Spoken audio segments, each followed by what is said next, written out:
Premièrement, le mouvement.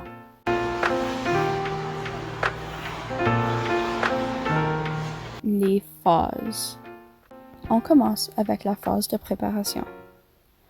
Pour l'approche, on part en arrière avec nos genoux pliés et nos bras à un angle de 45 degrés par rapport à notre centre de masse. Durant l'approche, on a aussi l'équilibre, où on plie les genoux du jambe sur la glace. Ensuite, on a la phase d'exécution. On commence par l'impulsion, où le genou du jambe qui est sur la glace se déplie, et on lève les bras et la jambe libre. Après ceci, le genou est complètement droit, ce qui nous aide à prendre l'air, et les bras et les jambes libres atteignent leur apogée, ce qui aussi contribue avec l'auteur du saut.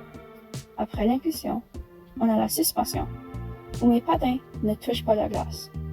Durant la suspension, on a la rotation, et ensuite nous avons l'amortissement et la flexion, où mon genou sur la glace se plie et l'angle entre ma cuisse et mon mollet diminue. Finalement, on a la phase de récupération, qui constitue seulement la récupération. Les lois et principes physiques. Durant l'approche, on peut observer la force, la loi de l'inertie, l'accélération et les leviers anatomiques. Sans la force, on ne serait pas capable de bouger, et avec la force, on a la loi d'inertie. Durant l'approche, on a aussi l'accélération linéaire, où on bouge dans une ligne droite. Ensuite, les leviers anatomiques, qui peuvent être observés durant l'approche, l'exécution et la récupération.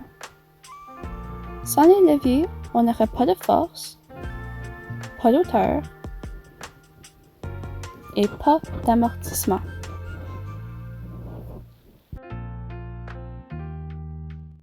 La vidéo professionnelle.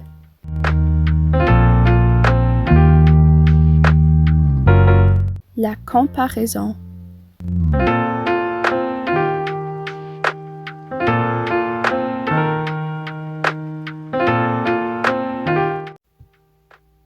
Les différences.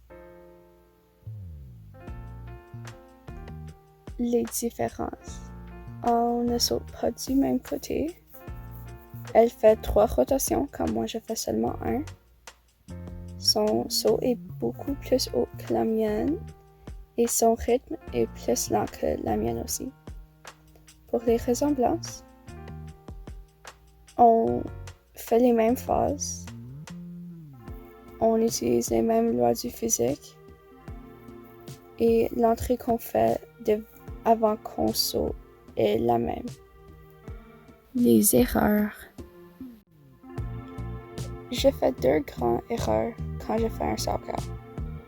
Je plie pas mes genoux assez, donc j'ai pas beaucoup d'auteur et je prends pas une assez longue pause avant que je saute, donc mon rythme est beaucoup trop vite. Donc c'est vraiment plus dur de faire le saut. Je ne suis pas au-dessus du jambe qui est sur la glace, donc mon rythme et mon balance n'est pas la meilleure, ce qui affecte la facilité de faire le saut et qui affecte l'amortissement après que je saute.